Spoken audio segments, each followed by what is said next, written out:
Om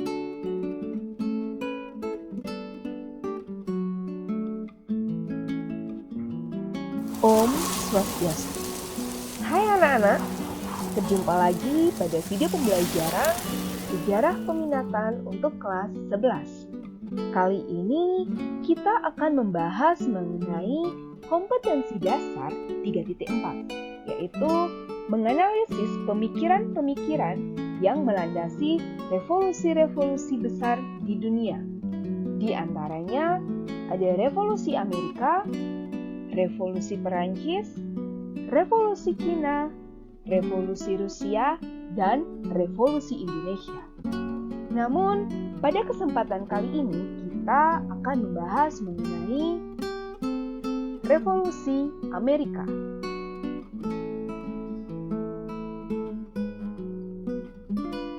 Sebelum kita membahas Revolusi Amerika, coba perhatikan gambar-gambar berikut. Pentagon, Golden Bridge, White House, Hollywood, dan Patung Liberty. Gambar-gambar ini adalah gambar-gambar landmark terkenal yang terdapat di Amerika, atau yang kita kenal dengan sebutan Amerika Serikat. Dalam bahasa Inggrisnya, United States of America. Amerika Serikat tentu sudah tidak asing bagi kalian. Merupakan satu-satunya negara adidaya sampai saat ini yang memiliki pengaruh di berbagai belahan dunia, baik di bidang politik, ekonomi, bahkan budaya. Hal inilah yang menyebabkan mengapa Amerika Serikat dapat menjadi negara superpower. Tetapi, tahukah kalian bahwa sebelum menjadi negara superpower seperti saat ini, Amerika merupakan bekas wilayah koloni dari kerajaan Eropa? Nah, inilah yang akan kita bahas dan kaitannya dengan Revolusi Amerika. Bagaimana Amerika Serikat yang kita kenal saat ini bisa menjadi wilayah koloni dulunya. Dan kemudian bagaimana kaitan wilayah koloni Amerika dengan adanya Revolusi Amerika.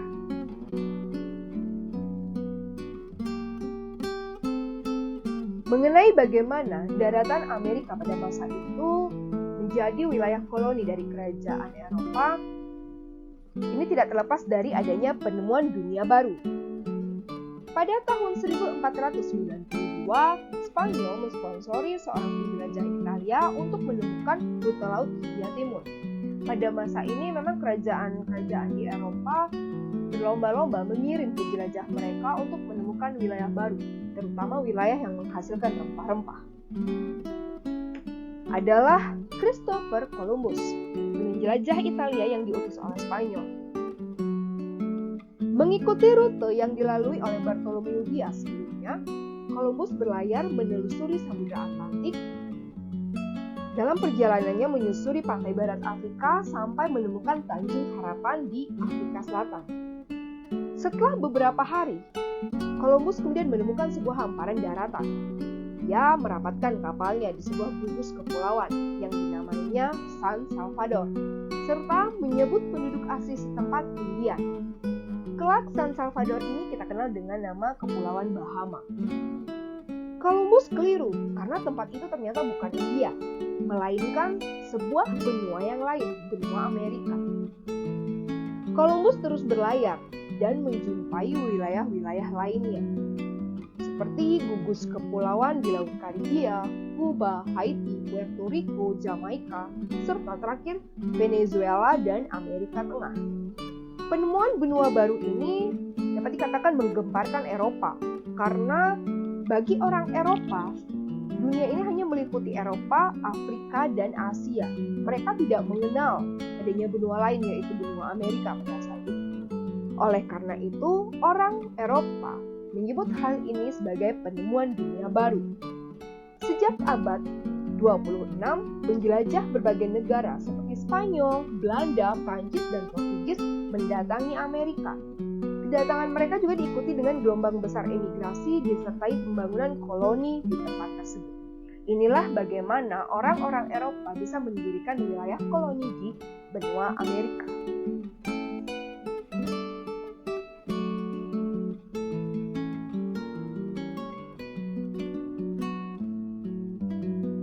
Selain bangsa Eropa yang telah disebutkan sebelumnya, bangsa Eropa lainnya yang juga melakukan migrasi ke daratan Amerika yaitu adalah bangsa Inggris.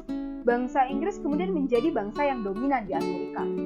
Bahkan Inggris membentuk 13 koloni selama lebih dari 160 tahun. Berikut adalah peta Amerika Serikat dengan negara bagiannya. Dari peta ini nanti kita akan melihat 13 koloni yang didirikan oleh Inggris di Amerika. 13 koloni ini nantinya menjadi penggerak dari adanya revolusi Amerika. Bila kalian lihat pada peta berikut, bagian yang berwarna kuning inilah wilayah yang menjadi 13 koloni bentukan Inggris di Amerika. 13 koloni tersebut diantaranya ada Virginia, Massachusetts, Delaware, Pennsylvania, New Jersey, Connecticut, Maryland, South Carolina, New Hampshire, New York, North Carolina, dan Rhode Island. Inilah ke-13 koloni yang dibentuk Inggris di Amerika. Sebagai wilayah koloni, mereka harus tunduk pada pemerintah kerajaan Inggris.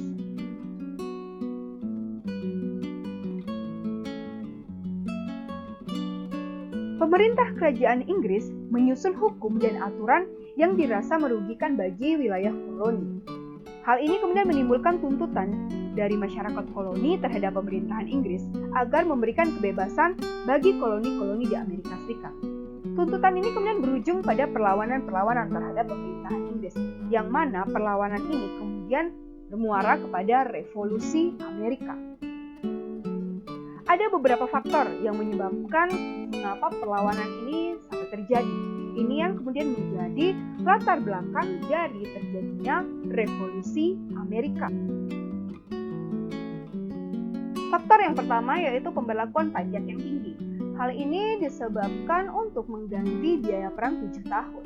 Perang 7 tahun merupakan perang antara Inggris dengan Prancis dalam rangka memperebutkan wilayah koloni.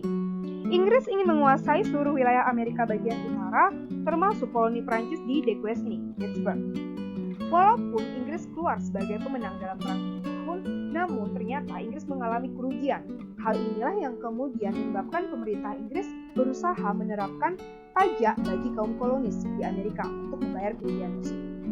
Beberapa pajak yang diterapkan di wilayah koloni diantaranya yang pertama, Sugar Act, yaitu pemberlakuan pajak untuk mengatur perdagangan gula di daerah koloni. Yang kedua, Currency Act, yaitu pelarangan bagi setiap koloni untuk mencetak mata uang sendiri. Ketiga, Stamp Act, pemberlakuan pajak bagi setiap dokumen dan surat-surat penting yang digunakan dalam kegiatan perdagangan. 4. Quartering Act, yaitu undang-undang yang berisi kewajiban bagi setiap koloni untuk menyediakan tempat tinggal dan kebutuhan makanan bagi tentara Inggris yang ditempatkan di daerah-daerah koloni. Kemudian juga ada Townshend Act dan ada Lee Act.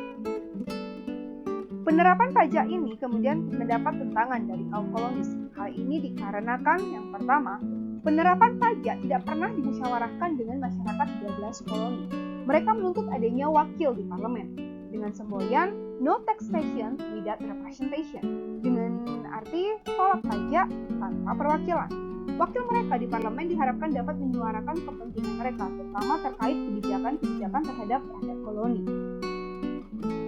Kedua, perang 7 tahun dengan Prancis dianggap tidak ada hubungannya dengan nasib mereka. Perang itu murni untuk perluasan wilayah koloni Inggris, bukan untuk melindungi rakyat Amerika. Protes yang dilakukan rakyat Amerika ini ternyata tidak mendapatkan tanggapan dari Inggris.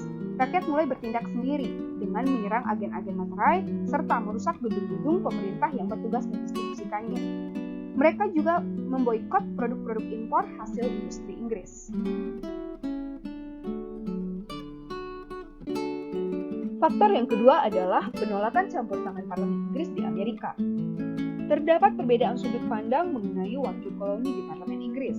Bagi kaum koloni, mereka menginginkan agar memiliki wakil dalam parlemen Inggris, karena kaum koloni menganggap bahwa mereka merupakan satuan pemerintahan sendiri dalam Imperium Inggris. Namun bagi pemerintah Inggris, koloni di Amerika belum mampu berdiri sendiri, sehingga undang-undang koloni dan penetapan pajak ditetapkan Parlemen Inggris tanpa wakil koloni. Tahun 1765, wakil koloni di Amerika mengadakan kongres yang menyepakati untuk menentang campur tangan Parlemen Inggris dalam urusan-urusan koloni di Amerika. Juga mengajukan resolusi bahwa Parlemen Inggris tidak berhak melakukan pemungutan pajak dari koloni. Reaksi penolakan kaum koloni terhadap pemberlakuan pajak dilakukan dengan menolak kedatangan para pemungut pajak yang ditugaskan oleh Inggris. Namun hal ini ternyata menimbulkan pertumpahan darah dalam peristiwa The Boston Massacre pada tahun 1770. Hal ini terjadi karena adanya perlawanan oleh kaum koloni di Boston terhadap pejabat pemungut pajak. Pihak Inggris pun membalas dengan mendatangkan sejumlah tentara.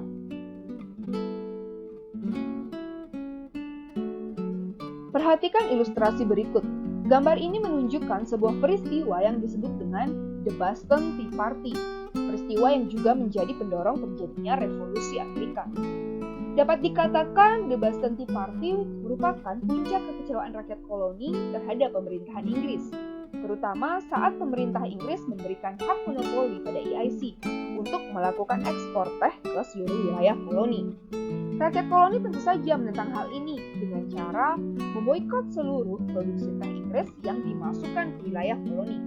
Selain itu, meminta para agen Inggris tidak menjual teh ke pasar Amerika. Namun, para pengusaha Inggris tidak menghiraukan hal ini.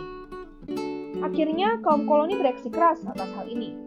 Pada tanggal 16 Desember 1973, dengan menyamar sebagai Indian Mohawk, kaum koloni menaiki 3 kapal Inggris yang berlabuh di pelabuhan Boston. Kemudian mereka menceburkan muatan teh yang ada di kapal ke laut, sehingga laut kota Boston berubah menjadi lautan teh.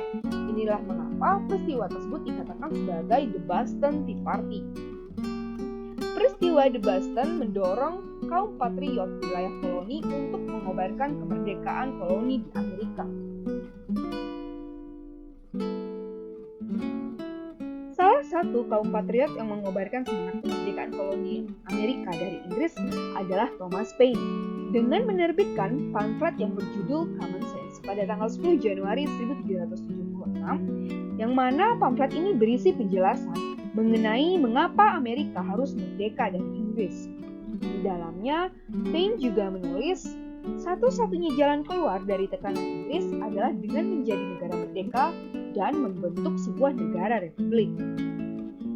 Common Sense menggugah rakyat Amerika untuk berpikir rasional dan kritis mengenai keberadaan mereka di tanah Amerika, sehingga menghidupkan kembali wacana kemerdekaan yang sempat disuri. Selain itu, Common Sense juga menggugat sistem kerajaan dan pemerintahan Inggris, sehingga semakin menyuburkan kebencian pada sistem monarki. Paine berpandangan masyarakat adalah kumpulan individu yang memiliki hak-hak alami.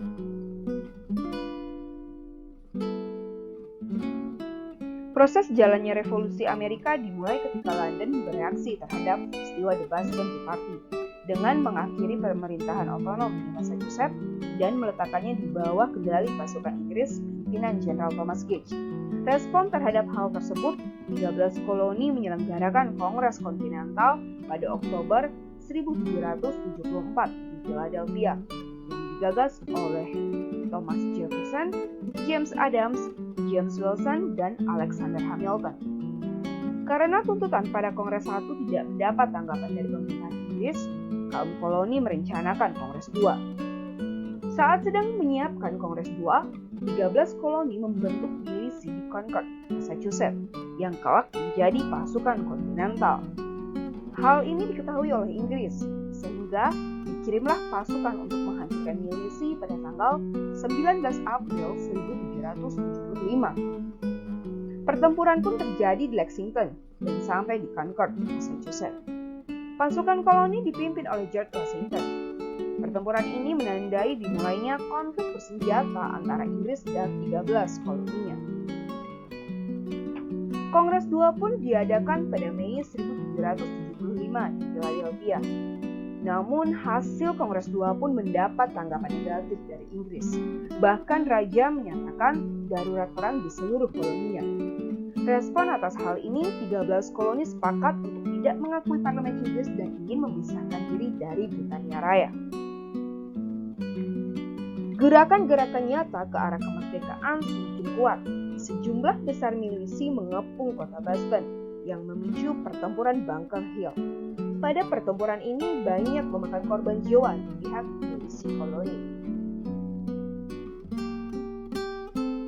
Puncak dari Revolusi Amerika adalah Declaration of Independence yang dilaksanakan pada tanggal 4 Juli 1776, di mana 13 koloni sepakat menandatangani sebuah deklarasi.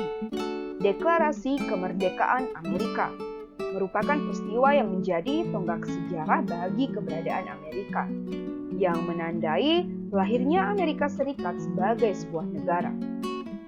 Sebagian besar deklarasi ini ditulis oleh Thomas Jefferson, menyatakan 13 koloni merdeka dari Inggris.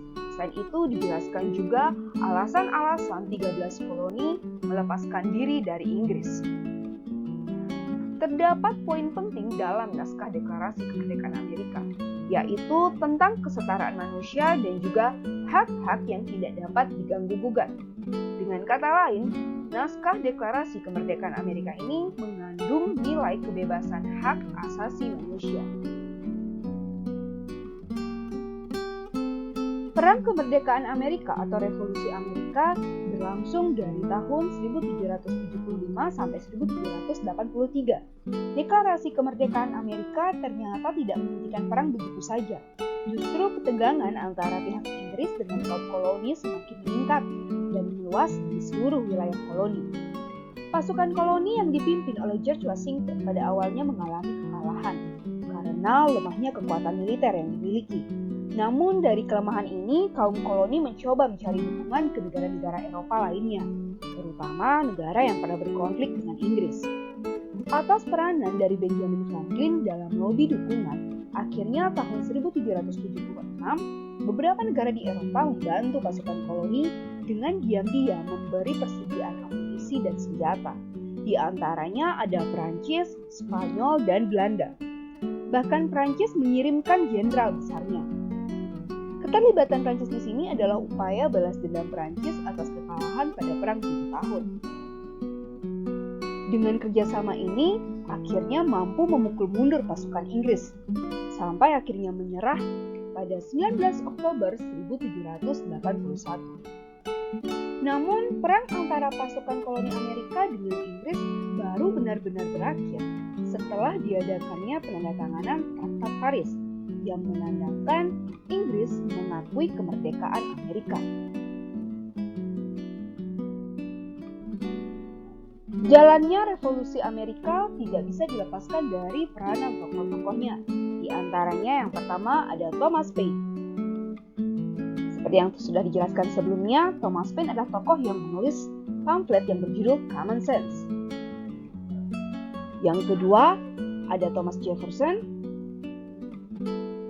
salah satu tokoh yang menyusun naskah Deklarasi Kemerdekaan Amerika dan penggagas dari Kongres Kontinental. Yang ketiga ada George Washington, pemimpin pasukan revolusioner Amerika dan merupakan presiden pertama Amerika Serikat.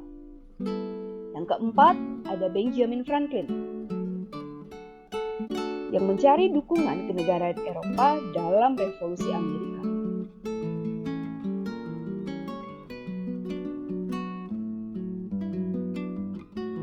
Itulah penjelasan mengenai Revolusi Amerika.